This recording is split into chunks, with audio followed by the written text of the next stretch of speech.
2024-25 അധ്യയന വർഷത്തെ PG ഏകജാലക പ്രവേശനത്തോടനുബന്ധിച്ചിട്ടുള്ള ഒന്നാമത്തെ അലോട്ട്മെന്റ് പ്രസിദ്ധീകരിച്ചു. അലോട്ട്മെന്റ് ലഭിച്ച വിദ്യാർത്ഥികൾ മാൻഡേറ്ററി ഫീസ് അടച്ച് അലോട്ട്മെന്റ് ഉറപ്പാക്കേണ്ടതാണ്. SC/ST, OEC തത്തുല്യമായ വിദ്യാഭ്യാസ ആനുകൂല്യം ലഭിക്കുന്ന ഇതര 30 സമുദായങ്ങളിലെ വിദ്യാർത്ഥികൾക്ക് 135 രൂപ, മറ്റുള്ളവർ 540 രൂപ എന്നിങ്ങനെയാണ് മാൻഡേറ്ററി ഫീസ്. മാൻഡേറ്ററി ഫീസ് അടച്ചവർ അവരുടെ ലോഗിനിൽ മാൻഡേറ്ററി ഫീസ് റിസിപ്റ്റ് ഉണ്ടെന്ന് ഉറപ്പാക്കേണ്ടതാണ്. മാൻഡേറ്ററി ഫീസ് റിസിപ്റ്റ് ലഭിച്ചാൽ മാത്രമേ പേയ്മെൻറ്റ് പൂർത്തിയായതായി പരിഗണിക്കുകയുള്ളൂ.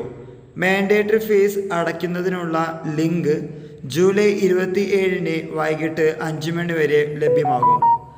അലോട്ട്മെന്റ് ലഭിച്ച് നിർദ്ദിഷ്ട സമയപരിധിക്കുള്ളിൽ മാൻഡേറ്ററി ഫീസ് അടയ്ക്കാത്തവർക്ക് നിലവിൽ ലഭിച്ച അലോട്ട്മെന്റ് നഷ്ടമാകുന്നതും തുടർന്നുള്ള അലോട്ട്മെന്റ് പ്രക്രിയയിൽ നിന്ന് പുറത്താകുന്നതുമാണ്.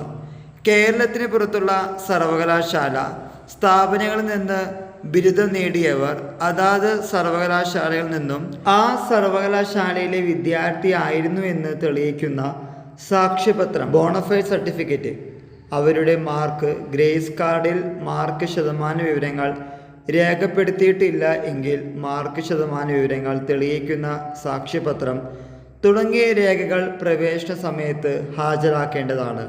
കൂടുതൽ വിവരങ്ങൾക്കായി പ്രവേശന വിഭാഗം വെബ്സൈറ്റിൽ കൊടുത്തിട്ടുണ്ട്.